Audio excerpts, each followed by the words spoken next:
I lived in Yugoslavia. It was called Socialist Federal Republic of Yugoslavia. It was constituted of some 6 republics. Each of the republics has had its own, let's say, government. And the constitution of Yugoslavia said that the republics have a right to self-determination. So it was like, it was written in the constitution of the country. So I guess when you start talking about, let's say, breaking up of Yugoslavia being something very bad, actually it wasn't. It's a war that was very bad. I mean, you don't hear people cry about, I don't know, breaking of Czechoslovakia or something like that. So it's basically you had clearly defined borders of the socialist republics, governments and stuff, and you have some kind of joint presidency. So it could have been very, let's say, civilized and clean, but you know, we had this very bloody war that, so it wasn't, it was not anything like the Czechoslovakian example. And this Yugoslavia, this Social Federal Republic of Yugoslavia, was in fact a US ally from the 50s. I know, for example, where I live, we had let's say, a small airport, and I don't know, in the 80s, like some kind of a decoration in front, in the park, in front of the airport, you have 2 fighter jets. Both are American made, in a socialist country in the 80s, because Yugoslavia was a big recipient of US military aid, of US, let's say, material aid, and of US credit, and was even an informal member of NATO. So it did not make any sense of trying to break Yugoslavia, because you notice that part of people that live in Yugoslavia are Eastern Orthodox, but the majority of Yugoslavia was not. So basically, until you have Yugoslavia, you have, let's say, a country in a NATO orbit. As soon as you break it, you inevitably get some small countries that will be Eastern Orthodox and that will be on the other side. Yeah, and on top of that, having in mind what Yugoslavia was constituted of, the six republics that are pretty different. You have here different languages, different writings. You have the Cyrillic alphabet, Latin alphabet, and you have the constitution that allows for self-determination. From the point of view of the American foreign policy, you don't have to, it's very easy to break up a country like that. What they wanted to install some kind of a strongman via coup, or via that will be a new Tito that will hold this conglomerate together in the Western orbit, and integrate it economically in this Western economic system. That's my view. I'm being the economist myself and living here through this event. So that makes sense. That's an interesting anecdote that you gave about the 2 American-made jets in the airport near your house. I was aware of, well, very famously, from what we learned here. Well, I guess I could say in the 1980s, I was a young kid, and Yugoslavia broke up when I began high school. So this was something that we paid, it was in the news. And the interesting thing, seeing what the American papers always sold us on was that the Serbs were bad and that the Bosnians and the Croats were good. That's the image that I remember from when I was a kid. Yeah, I agree. Even back then, I wasn't sold on that. I thought there was something. To be honest with you, I always found myself cheering for the Serbs in Bosnia, because I guess as a Catholic, I thought, you always cheer for the underdog, because we always seem to be at odds with the great powers in history, at least recently. But the points that you raised about why it wouldn't make sense for the U.S. to break up Yugoslavia are valid. However, the very nature of the country was such that it was cobbled together.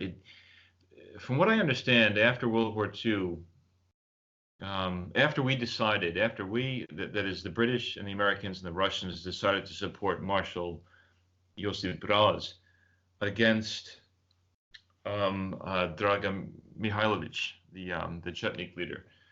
After we decided to do that, then we gave carte blanche to Tito and his communists to design the state.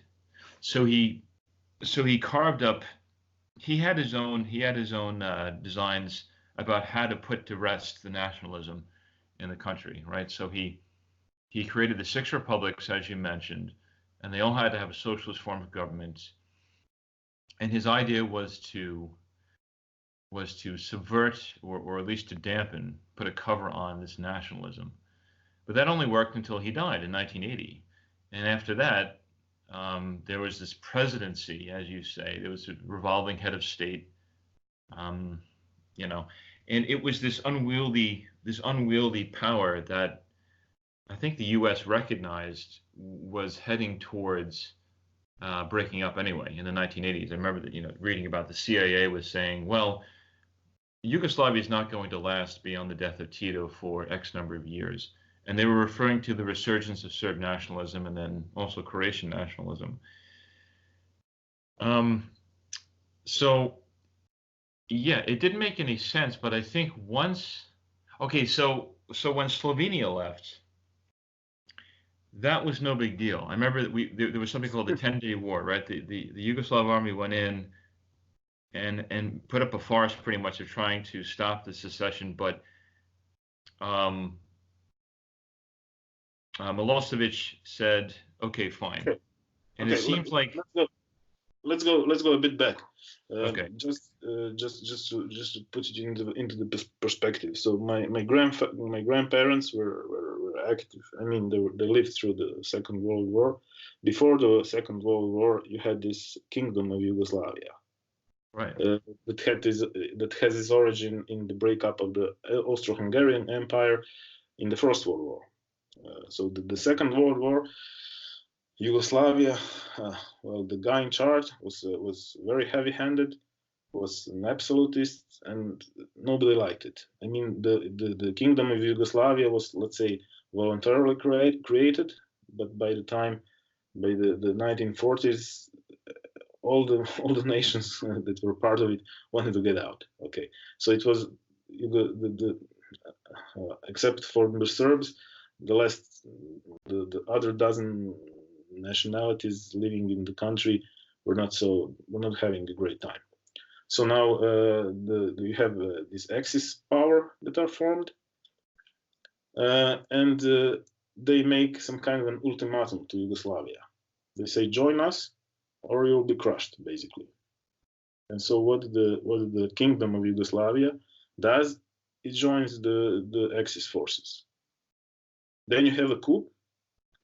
Then you have some Serb generals leading the coup, but formally Yugoslavia is now Axis power. So you have a coup. You have most of the military switching sides. You basically have a chaotic situation, and you have Italian and German forces coming in, and that's it. So what the Italian and German forces do, they bring basically what Italian forces do. Italians bring with them this their proxy, let's say, puppet that will run the half of the country that will be called the Croatian independent state, and the other half of the country they install some kind of manager of the country. I don't know what's the formal but you have basically, they divide Yugoslavia into this independent Croatia that's ruled by this Italian puppet that they brought with them from Italy, and you have this Serb part that's basically under German occupation, and you have some local Serb basically doing just the operational things. And then you have Tito. It turned out that he was a Russian spy at the time of the Second World War, and he has basically all these logistics that usually follow these Russian revolutionaries. He has arms organization. He has these channels. He has an organization that can organize a resistance to the Germans and Italians and to this Croatian state, and the Serb also, the Serb occupied state. So what happens? You have this, let's say, people really join these Tito forces because they reckon it's the least of the three evils available. So they thought. So they thought. So it's thought, yeah. At least at the time, it looked like that. So in the late of the war, in some 44, 45, actually Tito has under his command more armed men than de Gaulle in France. So basically, we have all these Nazi death camps that were no liberated, that were no allies liberating them. They were liberated by this insurgent force that was comparing to the size of the country huge. So basically, there's not the big powers had not much choice here. This military was very, let's say, very wide. It was like say a popular uprising, and they couldn't do nothing but recognize it. It was even Tito felt that his position was so strong that he broke up with Russians. So you have this famous in 1948 Tito-Stalin split. Mm-hmm. He stopped being a Stalinist. He stopped killing priests and stuff, and he even made some diplomatic relations with the Vatican, and he kind of went into the Western orbit. But he was smart enough not to go fully west. He remained in touch with the Soviets in order to play both sides and to get let's say loans and aid from both the Soviets and from the Americans. That's let's say the creation of Yugoslavia. In that sense, he was wise. In that Yeah. sense, he was wise. Because he understood. He knew what sort of man Stalin was. Yeah. And he also realized that. I think he realized that. Well, especially Franklin Roosevelt. And Harry Truman was a different sort of person than Roosevelt did, but he realized that. Well, Stalin recognizes too about the Western allies, the French and the British and the Americans, that they're idealists, and if you tell them what they want to hear, then they'll go along and support you. But when he dealt with the Russians, he realized that he was dealing with people who were realists and people who believed in realpolitik, and this is what they exercised. So he had to. This is one of the reasons why he formed this plan for national defense, because he formed it because he was fearing a Russian invasion. This is what I read when I was trying to figure out the nature of the territorial forces, as opposed to the Yugoslav Federal Army when the breakup began. You recall this, right? When the Yugoslav army went in and tried to seize all the weapons for the Croatian territorial force, right? And they did so the way now I'll give you my Croatian perspective of the things. Okay. Well, just to establish that, so I just want to make that point that Tito was wise. He was wise in this respect that he was more afraid of the Russians under Stalin than he was of the Americans and the British. First of all, because the Soviets had gone into Eastern Europe and they effectively controlled those six countries that later became the Warsaw Pact. So he was acutely afraid. He was acutely aware of the presence of Soviet force, whereas he realized the Americans and the British couldn't really do anything against him, and he wasn't worried about them. So that's just what I wanted to point out. Okay. now I wanted to go back to two things. You said that you're from your Catholic perspective, you're always the underdog. Well, actually, you are, and then we were here also under the American Yugoslav alliance. Uh, just to just to give you an interesting example, in the 50s, 60s, when Yugoslavia and USA were were basically allies in the Cold War. Now you have this. Okay, let's say the head of the Croatian Catholic Church, Cardinal Stepinac, is in jail. Okay. Yes. You have the the patriarch of the Serbian Orthodox Church is in Belgrade, and he's playing tennis. He's photographed playing tennis in the residence of the U.S. ambassador with the main CIA guy here in the Yugoslavia. Okay, that's interesting. And the CIA guy is called, wait a minute, Charles Morton English. He's actually from Vermont, and he wrote a memoir. And in his memoir, he brags about how the CIA and the Yugoslav Secret Service they appointed this guy, the head of the Serbian Orthodox Church, together, basically. Okay, so there you have this, and yes, of course, the guy from Vermont was let's say the Ivy League WASP guy, and the ambassador was also also waspish, and he called him one of his sons because they went to the same universities and stuff. So there you go. You have basically a Catholic guy in jail. You have the WASPs playing tennis with the Serbian Orthodox, and let's say the main Jewish guy. There's no point of mentioning his name. He's actually he works for the Mossad and for the American government. For the American government, he is distributing the care packages, this care help stuff. And for Mossad, he's like reviewing and vetting the people that will be allowed to go to Israel. So there you have some picture of what religion, the standing of each religion in the 50s in Croatia. So what's here? Let's say American versus Christian versus Catholic versus, I don't know how you would define. From geopolitical perspective, you have this U.S.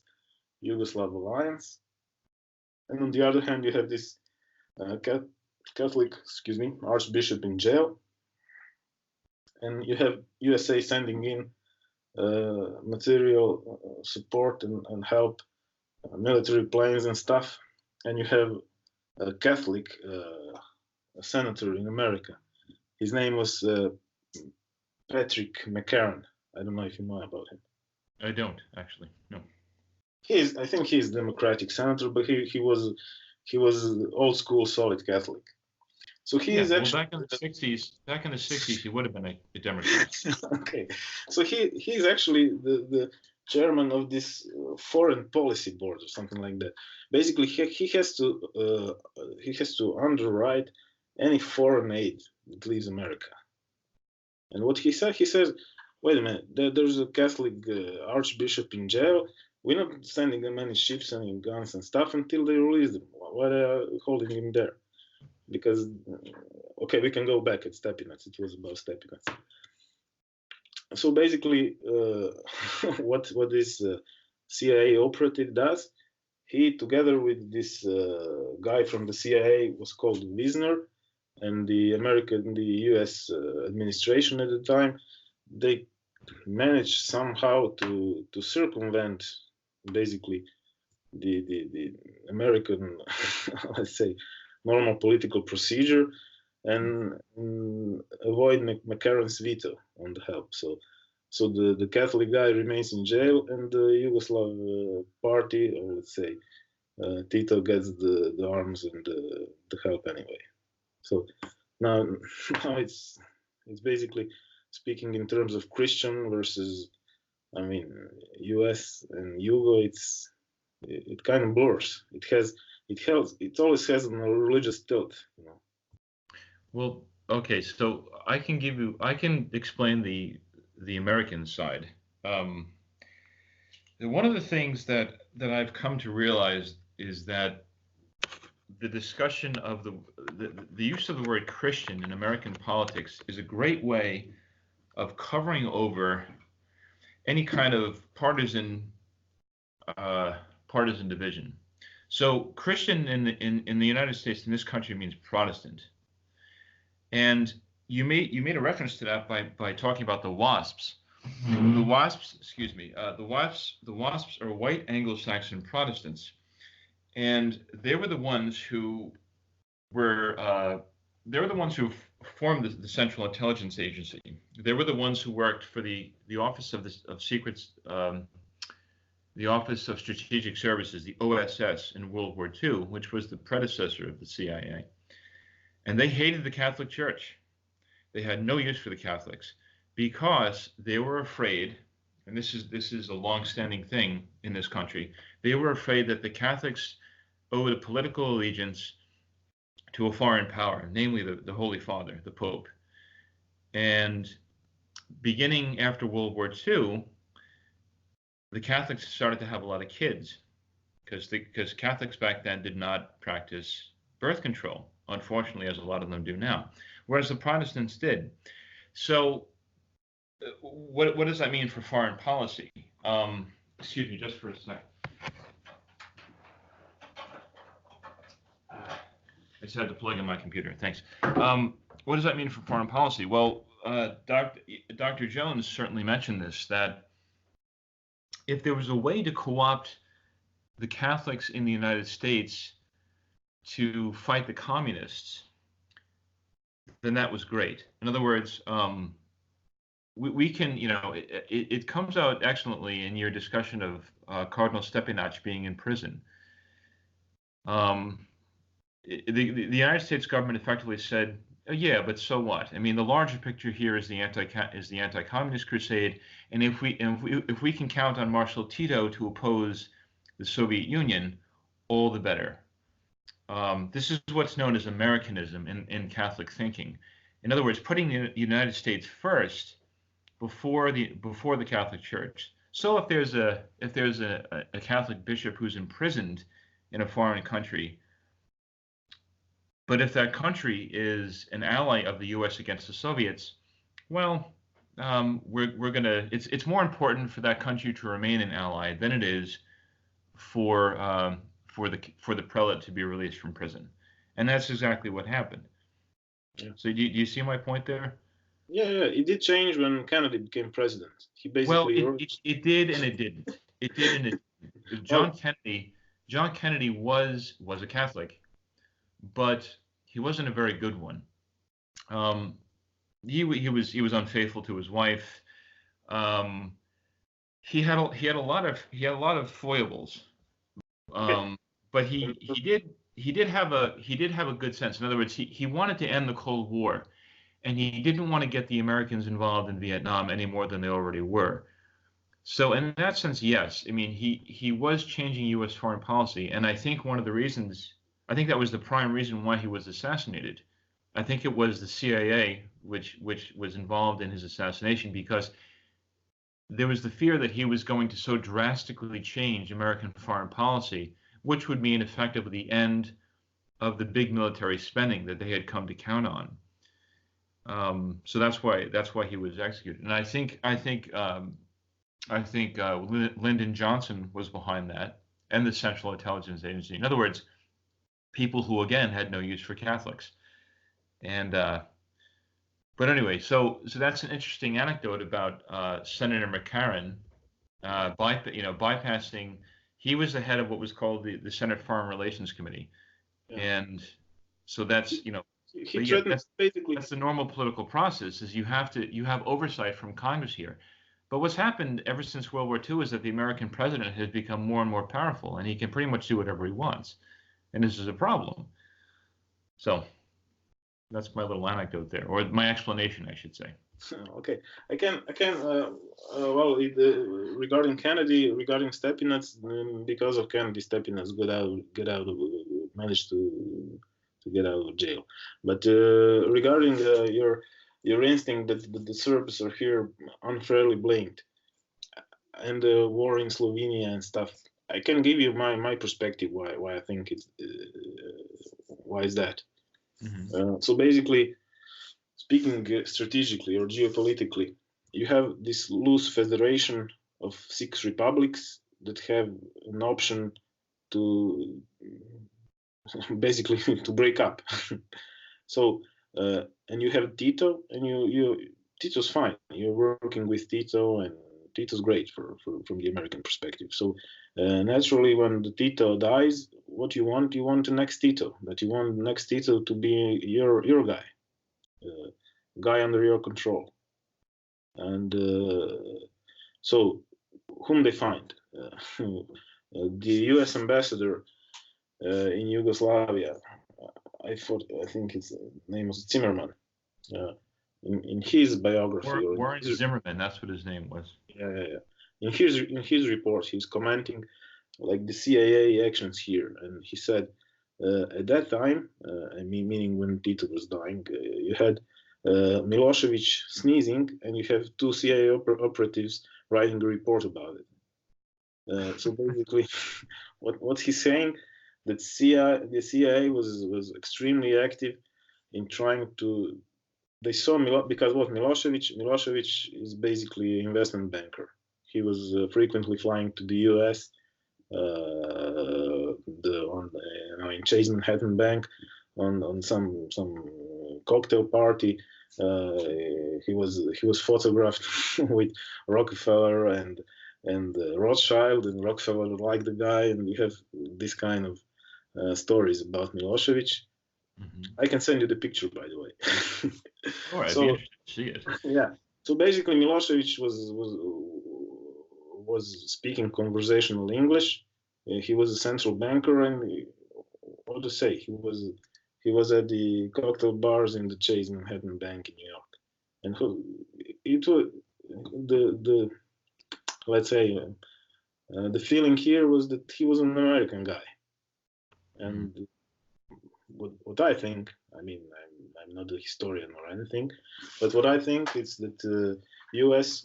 wanted him to be the next strongman, to keep the Yugoslavia together and to keep it in this Western orbit. But what Milosevic did, so how you do it? How you install a guy let's say, how you install your guy ahead on this place in the country, where you use this college revolutions, as they call today. So you basically have a series, one small string of small revolutions in these small republics, like Republic of Montenegro. They were called anti-bureaucratic revolutions or yogurt revolutions. And the general feeling were that they had to do something with the Serb nationalism and the Serbian Orthodox Church. And the Serbian Orthodox Church, it was partly financed by the West, and the guy running it was, well, he was connected to this waspish operation here. So basically, this string of small revolutions, like this yogurt revolution, anti-bureaucratic revolution, were aimed in these small republics, let's say, to overthrow a government and to install somebody that will vote in this 6-vote body that runs the country. So basically, you have 6 votes running the country. Only thing you need 4 votes, and you have control on the country's government. But basically, what I think happened is that these allies that the West counted on to keeping Yugoslavia together, maybe it's a strong together. Well, they double-crossed the West. They kind of turned their back on the West, and well, again, this is now my Croatian perspective. They wanted to enlarge their national territory, basically. So the way I see it, the war in Slovenia was basically an operation to take control of the Yugoslav army. What they did, they said, "Wait a minute! Now the country is breaking up. Is the army going to act or not?" And they pushed all the doves and all this all this cadre that they didn't have under the control. They forced this quasi ridiculous military operation. Basically, they set him to fail, and they buried and purged all these generals and all this cadre. They blamed this failure of Slovenian war on the people they did not like, and they took control of the Yugoslav army in the process. You mean the Serbs? Yes, not the Serbs. Yeah, the guys, the guys that I think were destined to make a coup, or the guys that had to yes, basically yes, one fraction of the Serbs that had those was the people those were the people that the U.S. was counting on to keep the country together on, and they had other plans basically. So they turned back on the U.S. and they have to be instantly demonized, you know, because if you read the New York Times articles about Slobodan Milosevic in the 80s, well, they talk about him as a man that should be supported, and the guy that know the right the right type of reforms that are needed to the country here and there. You also have this Kissinger, Henry Kissinger, the diplomat, and then there are three players here: Kissinger, Eagleberger, and Zimmerman. Those three were basically running. They were the let's say the big guys here, the deep state. They were running the foreign policy here, and they were heavily invested in this. They had already picked up the positions for this outcome. I don't know if you know the Yugo America, the Global Motors Corporation, the stories. It's called the Yugo Mafia. It's basically what they did when you are a diplomat in some kind of a country, you see an opportunity, and you kind of grab a position. So the company that's called Global Motors was a partnership with Zastava Kragujevac. It's a Yugoslav firm located in Serbia. That's the biggest arm producer in the region, and it also produces cars called Yugo. Oh, I remember the Yugo from So it's the same firm making tanks and Yugos. And they have well, it was a joke here. It was a joke here. Yugo, but the car doesn't. And the firm exporting those things in the U.S. was called Global Motors, that had a subsidiary called Yugo America, and the chairman or on the board was Kissinger himself. Really? So and his crew. I mean, so basically they planned it all. I mean, their intentions, I guess, was not bad. I mean, if you are from an American perspective, you want the country to remain intact, stable, and under your influence and under your economic system. So it's not bad of an idea. I mean, but they're, let's say, they're men here, and the let's say this Serbian Orthodox wing that was supposed to help him. They had other plans. When they were in power, they stopped listening, I guess, to the to the suggestions. Well, that makes sense. So I wasn't aware of this.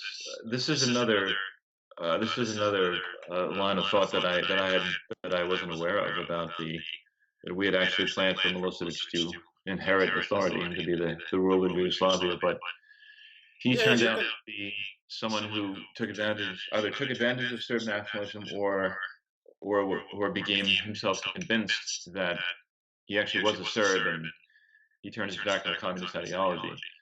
But don't you think that, I mean, this is where my question about the Ustaše comes into play, because from what, like, the perspective that I got from Dr. Sergej Trivkovic was that the Serbs, once they realized Well, first of all, when Croatian nationalism began to creep up with Franjo Tudjman, like he received a prison sentence in the 70s, and then the Croatians started to get agitated because they didn't want to live under the Serb, what they saw as the Serb-dominated communist regime anymore. Whether it was in response to the Serbs or just because they just got sick of it, weren't this like this? The Serbs were mindful of what happened to them under the Croats in World War II, and they were afraid, so they did not want to. They didn't want it to happen again. So this is why Slovenia left easily enough. But when it came time for Croatia, this is why the Yugoslav army invaded, because a third of the population of Croatia was Serb, and the Serbs absolutely did not want to live in an independent Croatia again. And so this is why they seceded and formed the Serb Autonomous Oblast, which became the Republic of Srpska Krajina or something like that. And this is why the war was so fierce in Croatia, and likewise in Bosnia, because the Serbs absolutely did not trust the Muslims or the Croats, again because of the racing history in World War II, and they figured, well, the country's breaking up, and it seems like the West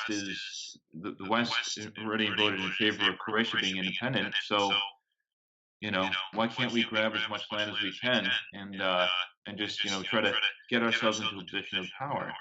In other words, it seemed to me that they were moving based more upon fear than upon anything else because of what happened in World War II. Does that have you considered that, or is that reasonable? I wouldn't call it fear. I would call it some kind of organized payback. So, well, just about the Croatian. Well, I mean, you do have socialist republics with fixed borders and with each having own governments.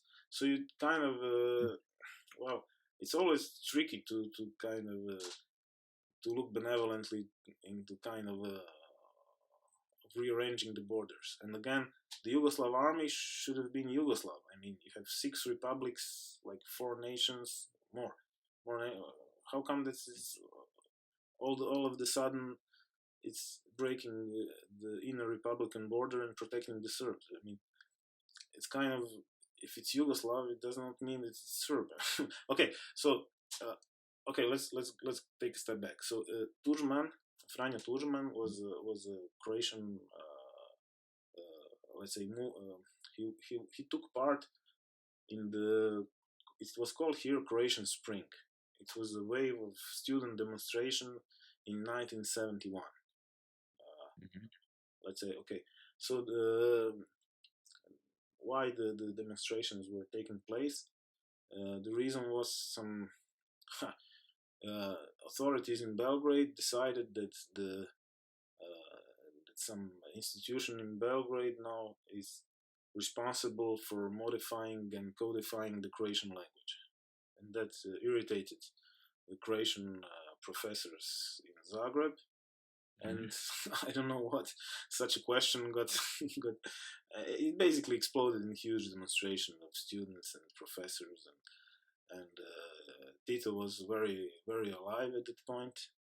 He died 10 years later, so it was crushed with a heavy hand. Everybody went to prison, including the future Croatian president Franjo Tudjman.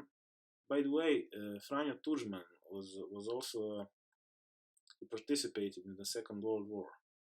So basically, he was the communist general in the Second World War, and also so he basically fought also the Ustasha. So it's not as simple as it's okay. So he's basically he was imprisoned in this demonstration in 1971, and this demonstration and all this movement is suffocated. Basically, you have all these suspicious Croatians were removed. So you have this also again, U.S. Diplomat here, the Zimmerman, in his talk. It's a like 4-hour talk that he gave to some foreign policy student. He says that when he came, the the elite in Zagreb, they were beaten into submission, so they were afraid of everything, and they were corrupt, and they were doing their thing. They had no, let's say, ambitions beyond their local circle, because they were the nationalists were purged in these protests of '79, and the new Croatian government that was installed was lukewarm. It basically, you always had this also from before the Second World War, this desire to get rid of Yugoslavia, to be independent, but the Croatian, let's say, elite that was in power was not. I mean, Slovenia got out first before Croatia, so again, it was not. This theory has some holes. Also, there's the question of the arms and of the military power. So basically, you have this perestroika and this, let's say, democratic elections. People are all out and voting, and it's instituted in Croatia too. So you have some people, you have this rise of nationalism, some kind of patriotism. You have a lot of flag waving. You say, oh, maybe now we'll look better for our interests and stuff. But the Republic of Croatia doesn't have its own military force. The army is federal, so it's Yugoslav. What the Republic of Croatia has is the territorial defense. It's something like what you have, this home guard that you mentioned. Right, the National Guard, or we would call it the National Guard in the U.S. Yeah. But 2 years before, already 2 years before these independent elections and the possibility of Croatia breaking up, some let's say Serbian elites basically managed to take all the arms from the Croatian territorial defense and ship it into Bosnia. They also the Slovenian. This was a funny part, that the Slovenian territorial defense actually owned some jets. Usually, jets are part of the air force that is federally managed. But the Slovenians also had some jets, like their local territorial defense, let's say, and those jets were also stolen in this operation even before Croatia started formally breaking up. So basically, what you have when Croatia, let's say, was on its path to, when Croatia got a new government, at the beginning, that was, I mean, you could sense the direction is towards independence, but it was not articulated and it was not yet formal, and you already have these moves of the Yugoslav army, and you have this situation in Slovenia, and you have Yugoslav army and some, let's say, some players connected to it distributing arms to the Serbs. So you have unfolding of some kind of a plan that was made before. I agree. It could be a plan to pay back for the Second World War. Could be, but it was planned in advance, and the execution of this plan gave them an upper hand. Okay, so even if Croatia became independent, Croatia's armed forces were a joke. the guy that sold the helicopters to Croatia, to the Croatian police, I was listening. He was at some air show in Zagreb, and during the show he said, "Well, I remember in the '90s I was contacted with some he knew he had some friend in Croatian armed forces, and he said that his friend was now the chief of the Croatian Air Force. He had the only thing that Croatian Air Force had at the time was the air." So that's Right. that's basically there was nothing actually. So it was huge upper hand for the side that organized in advance and was executing a certain plan. They let Slovenia to go out of Yugoslavia. They took control of the Yugoslav army in the process, and they wanted to carve the territory that they think that they have right to. That they Right. Okay. Mm-hmm. So in this process, the Croatian side here it was 1990 and 1991, and it was started to unfolding in 88 and 89. Okay, so in the beginning, militarily, Croatia was a big underdog because there were no weapons. It was basically the situation was bad. They took what the opposite side took the territories they regarded that are fairly theirs, and it was a lot of shelling, killings and stuff, and it was bad all in all. So, I think that the demonizing of the Serbs started after 91. In the late 90s, it was clear that the intentions of the main players were not to keep Yugoslavia alive and to keep it in the Western orbit. It was clear to the diplomats and to the staff and to everybody involved that the Serbs have an agenda and that they have some ideas regarding the territory and regarding the Serb state. They're not interested in Slovenia. They're not interested in Macedonia.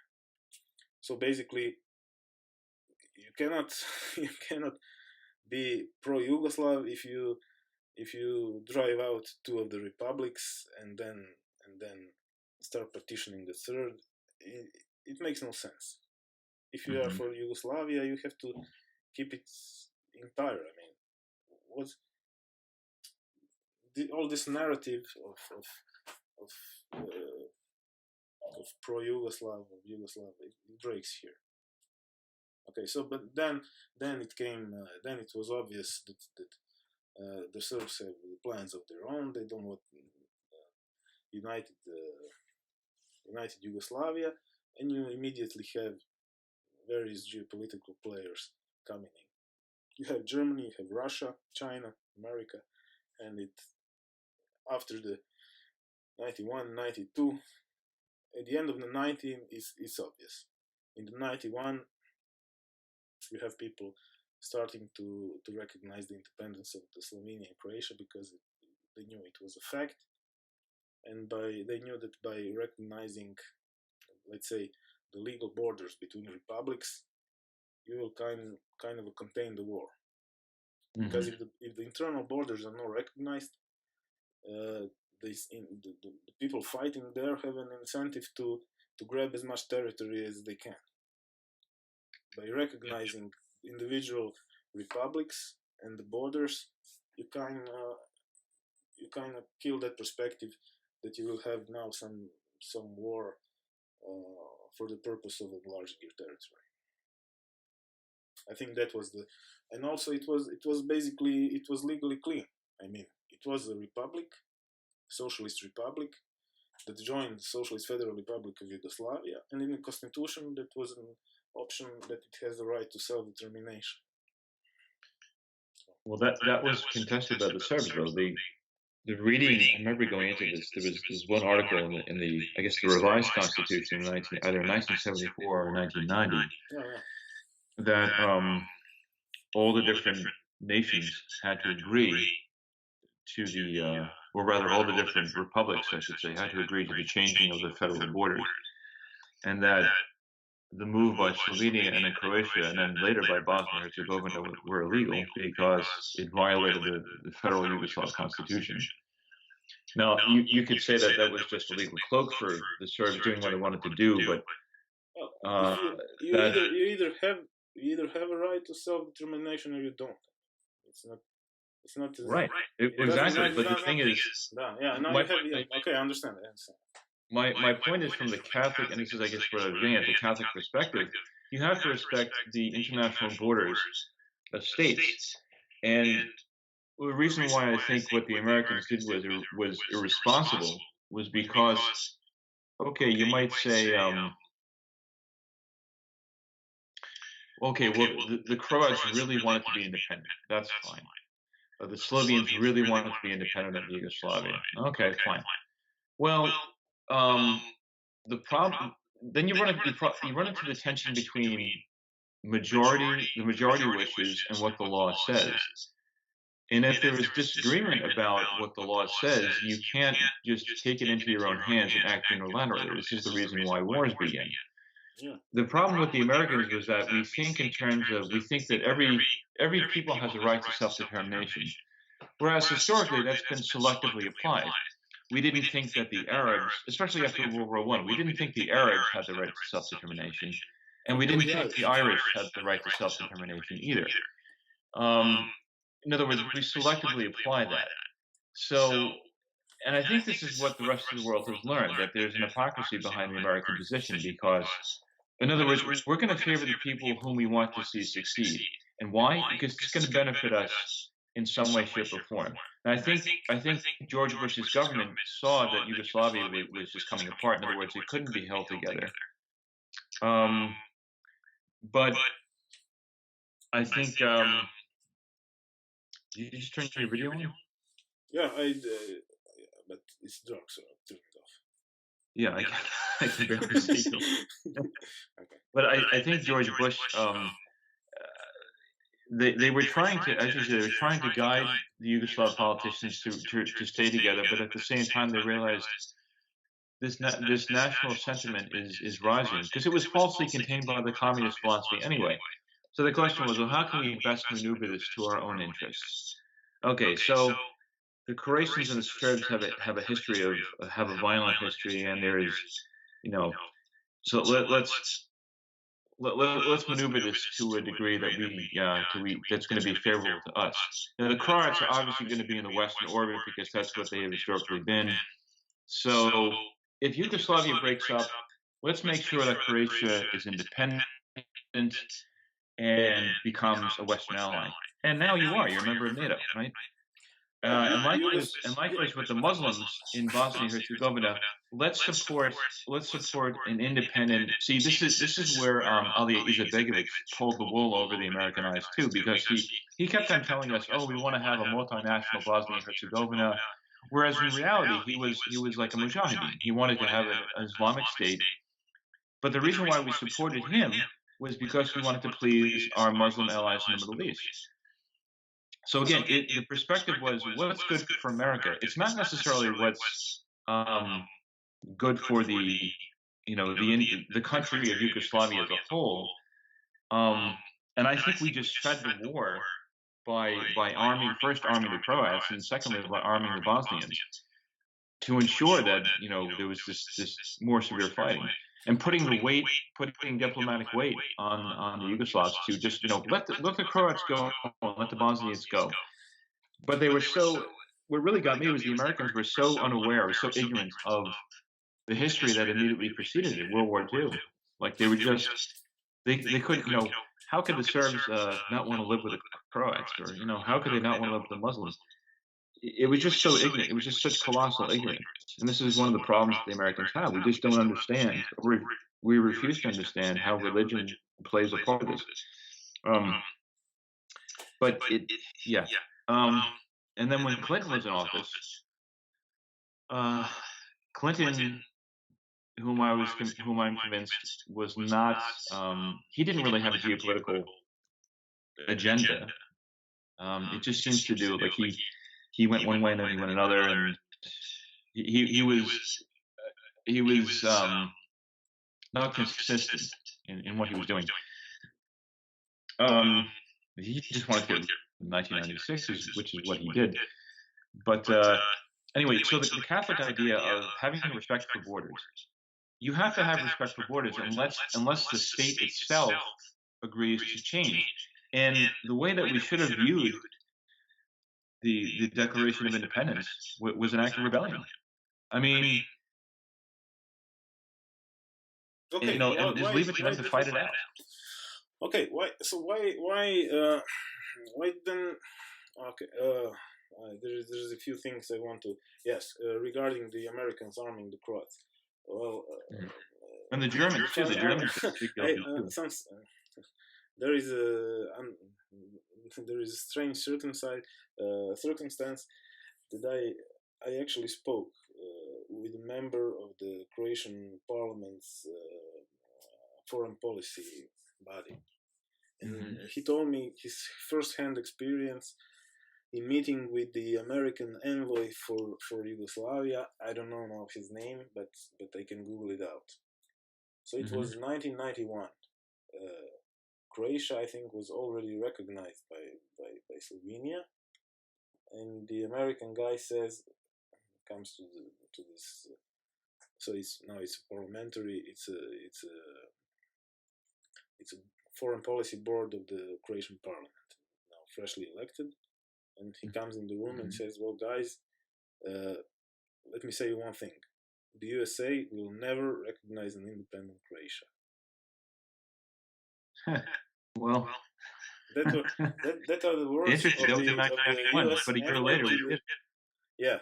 So I really don't know where you are getting this big US support for Croatia.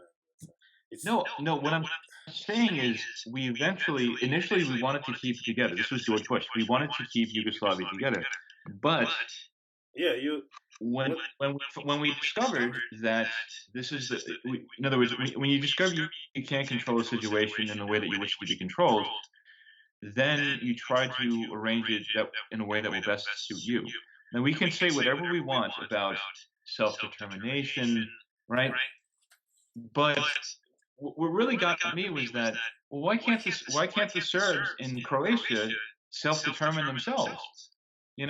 It's like, in other words, the borders of the individual republics in Yugoslavia were, first of all, they were arbitrarily created by Tito, and there was at least some thinking within Yugoslavia that the people who really mattered were the nations. In other words, the Slovenes, the Croats, the Serbs, wherever they happened to live. And as I say again, it was easy for Slovenia to go because there were hardly any minorities in Slovenia, and it was the most. In other words, it was the most developed. I guess that was it. There weren't a lot of minorities living there. But when you get to Croatia, a third of Croatia was inhabited by Serbs, and this was a point of contention. Oh, it's not, it was usually responsible. I'm not sure it was a third. It seems a lot. No, they were a significant minority, but I don't think. Okay, let's just they held 1/3 of the territory under their control, but it was the most sparsely inhabited territory of Croatia. So right, because they were farmers. Why is this? So basically, you have a referendum in Slovenia. You have a referendum in Croatia. You have a referendum in Macedonia, and you have a referendum in the Republic of Montenegro. So you have here, out of 6, I just counted 4 republics, and in each one of these republics, the people voting in this referendum wanted out. So again, the borders were not. I mean, are you saying that the Croatians won the Second World War and created the borders? Because I'm saying Tito. The same, yeah, okay, Tito was a Croatian, and the most of the let's say anti-fascist fighters, let's say, I think the majority were Croatian, but there were also Serbs fighting the Germans and the Italians, and they also had a say. The Yugo Communist Party was an ideological thing, and it was not deprived of nationalities. You had just to illustrate you. So when, for example, when Yugoslav Secret Service had to kill some dissident in the U.S., If it was a Croatian dissident, the Croatian arm of the Secret Service would kill him, and if it was a Serb, the Serbs were out to kill him. So each one was killing his own. It was funny, but I mean, and the other thing, just to illustrate the depth of the alliance between the U.S. and Yugoslavia. I think that different branches of Yugoslav Secret Service killed in the Western world. Now the data is there are all kind of numbers, but they're mentioning from 200 to 400 dissidents were killed in Western European countries. Wow. They killed more people, more U.S. citizens of Yugoslav origin on U.S. soil than ISIS, and you never heard of any. That was the intensity of the, let's say, of the alliance. They kept it all under the rug for sake of a Cold War ally. Okay, but the point I wanted to make is that socialist republics were a fact. I know that people here locally fighting in the Second World War on the side of the rebellion, they had the Croatian flag with this communist star on it. So there was no there were no Yugoslav flag. Okay, the Serbs and the Croats basically in this war kind of fight it together, and they formed a government later together, and they drew the borders together. I mean, it's not like this was the official legal borders, and it was the you basically what we are saying is that there is no such thing as the Socialist Republic of Croatia or that the Yugoslav. Okay, now we can debate what does the right to self-determination mean, but no, I'm not saying that they didn't exist. They were recognized. But my question was.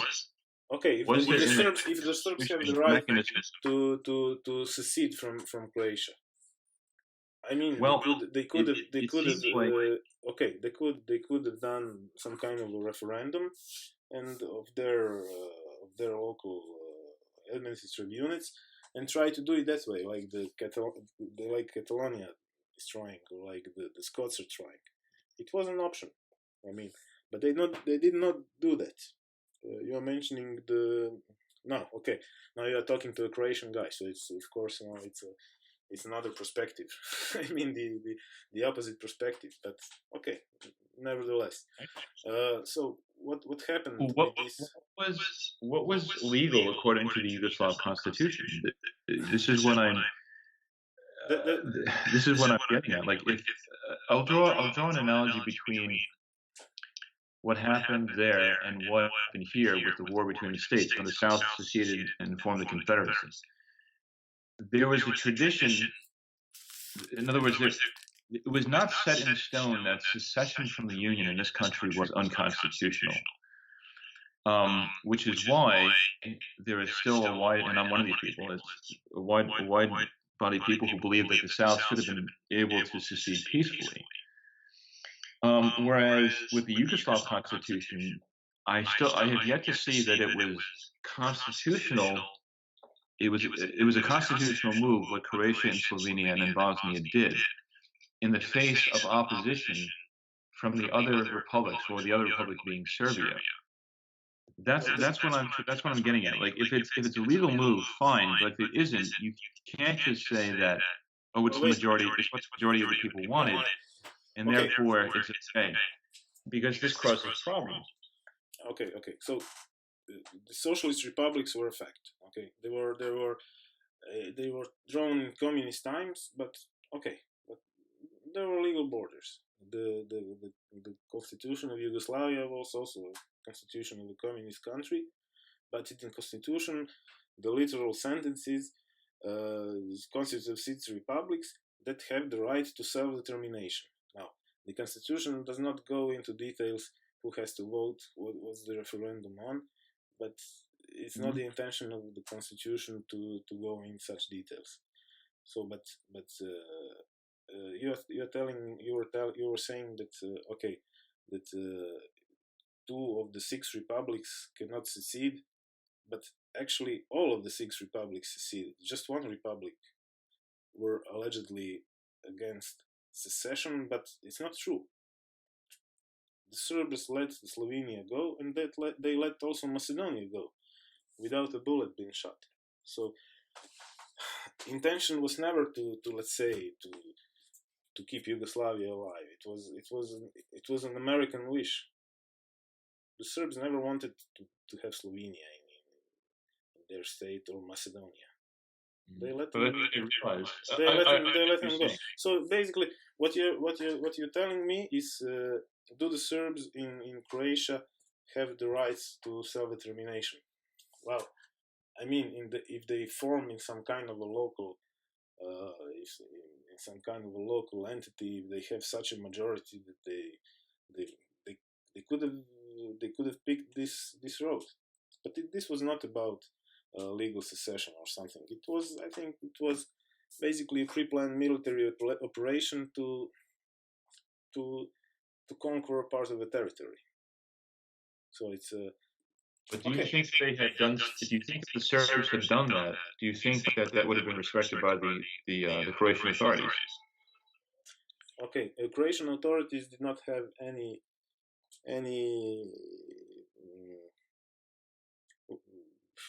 military power that was worth mentioning. They had the police force and the Yugoslav army, the federal army, was just taken over by the Serbs. The Croatian, let's say, the Croatian elite or the Croatian government wanted to buy some time by negotiating with the Serbs, because what the Serbs did, they basically erected barricades on the roads, they carved out a big piece of territory, and they drove anybody that was not Serb out of that part of the territory. Yeah, so they did this. Basically, in the very start, you have a move that's basically an armed rebellion, and also displacement of a big part of people that are not Serbs from the area. I know it because I live in a touristic city, and as the war broke out, as this, let's say, troubles broke out, tourists were not coming here, but in these hotels were these people that were driven out of their homes. So basically, it was not some kind of a legalistic urge for independence, also for some rights. It was from my point of view, it was an armed plan of conquest. Simple as that. Do you know maybe for the Z4 plan? Do you know what it is? Have you heard anything? The Z4 plan? Yeah. No. So what's that? You have now these troubles taking part in Croatia or in Yugoslavia. You have the Serbs driving out these people that are not Serbian. You have the barricades. You have a prospect of war becoming reality. And now you have these various international groups that's trying to broker some kind of a peace and to stop this imminent violence. And one of the plans was the famous Z4 plan. So you already have the Serb population that has barricaded off their part of the territory. They're already armed, and they are already protected by the federal army. Okay, on a territory that is technically Croatian. Okay, but Croatia has no control over them, and Croatia is still not armed. And so in this situation, you have these international negotiators that just stop the violence, we'll negotiate, we'll sort this out. And so basically the Z4 plan, well, you can Google it out, but it allowed for territorial self-management, for own economy, for own currency, for own police force. Basically it allowed for your own state, just formally remaining inside of Croatia, inside of the legal border, because the main point was not to open the Pandora's box and go into the process of rewriting the internal borders, because immediately you'll have some Slovene that will want that town. Now you have you have basically 6 republics that have, let's say, defined borders, and if you violate that, you have 6 potential states, 6 states in some kind of potential conflict about something. So what this internationally brokered plan was offering the Serbs was basically a state within a state, just don't touch the border.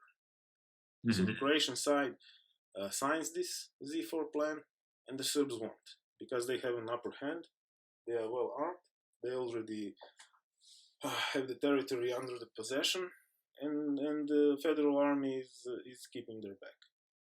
They don't intend. It was, yeah, you said it's right. I agree with you. It was some kind of a payback for the Second World War. It was basically a military conquest of a part of the territory, let's say, of an emerging state. Mm-hmm. Yeah, well, I haven't heard of the Z4 plan. I'm seeing it now, but I have to read into it. I'm surprised I didn't come across this before. Yeah, basically, it was a deal that, I mean, it was so generous that let's say that even the moderate Croatian nationalists were against signing it. Everyone was surprised how come that Tudjman signed it and basically let the Serbs have a state within a state. But my guess is that he made the calculation. He knew that the Serbs won't sign it because they are not interested in self-governance or Serb economy or whatever. They have this military plan.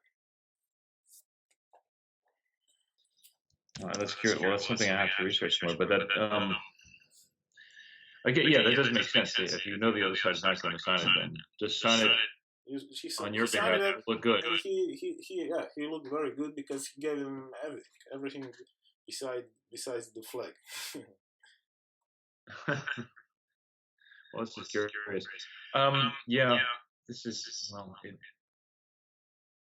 I'm gonna have to wind up here. Just gonna have to put my son to bed. Okay, well, we were stuck in Yugoslavia. Maybe when we have another opportunity, but what I wanted to go through the questions we never opened. Sure. Of course, the Second World War, and what I think is very important, the understanding of this nation, church, God hierarchy that I think is deficient in the U.S. intellectual elite. Okay. No, it is. I think that. I guess just to I'll give you an example. William Buckley. I don't know if you know who he is or was. It rings a bell, but I'm not very familiar with the American. I think William he Buckley was paleo-conservative or what? Excuse me? Paleo-conservative maybe or something like that. Yes. Oh, he was the most famous American conservative in the at least beginning of the 1970s. He created a magazine called National Review. He was a Catholic, but he succeeded in getting Catholic opinion to follow American interventionist foreign policy. In other words, the conservatism and later the neoconservatism, which resulted after the fall of the Soviet Union. So he succeeded in getting Catholics to subvert the dictates of their faith to American foreign policy, and this was very serious because it led to where we are right now. This constant intervention in the Middle East, the constant supporting of Israel, and this interventionism in trying to change governments that are unfriendly or that don't operate according to what we think they should. Whereas what was called paleoconservatism, which was prevalent in the 1930s, which did not want to get involved in World War II, and which ever since the 1950s has said there's no need for us to be so involved internationally. This is the proper Catholic perspective, which is run your own society virtuously, and if other people want to follow you, that's fine. But if they don't, you can't force them to do it. But yeah, there's this. Unfortunately, American elites and American Catholic elites are so confused when it comes to the right governance of foreign policy that we just ultimately fall on the side of what's not favorable to the church, unfortunately. Well, yeah, And what I'm fearing here is that you overplay, that you go from Americanism to this ethno tribalism that's even worse, and it's not. Well, it's not good. It won't play out good because ultimately, okay, just we can finish with one question. okay, If you are into geopolitics, okay, Catholic Church as a, let's say, geopolitical entity has a, let's say, well, should have a very clear objective. It's to proclaim the gospel and to baptize the nations, right? mm-hmm. Okay. So what is the objective of the Eastern National Church? Let's say what's the objective of the Russian Orthodox Church or of the Serb Orthodox Church? What's their geopolitical aim here? Well, unfortunately, they're schismatic bodies and they're subservient to the state. So they just their geopolitical goal is to support the state. That's what it is. They're always subservient to the government. This is one of the problems. This is part of their heresy. They don't understand. I mean, the Russians don't understand that. I mean, the bishops might have apostolic authority, but they're completely subservient to the government, and they were also heavily infiltrated by the communists. So this is the problem. What's here even more problematic? Well, we everybody has this. It's even some kind of a well, some kind of a neo-tribalism. It's not only the government; it's the nation here that's somehow well on top of your hierarchy. I mean, but not any nation. Your nation at the expense of the other nations.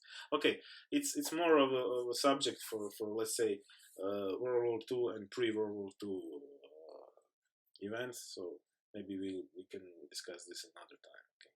Absolutely, we can do that. Yeah, Tony, absolutely. We can set up a date to do that on a future occasion. That would be lovely. Okay. Well, thanks for your time and thanks for listening. I mean, I just so now you had an opportunity to hear from a Croatian side. Yeah, no, I appreciate it. I learned a lot. So thank you. Okay, thank you. All right. Well, good luck. Okay, you too. Bye. Bye.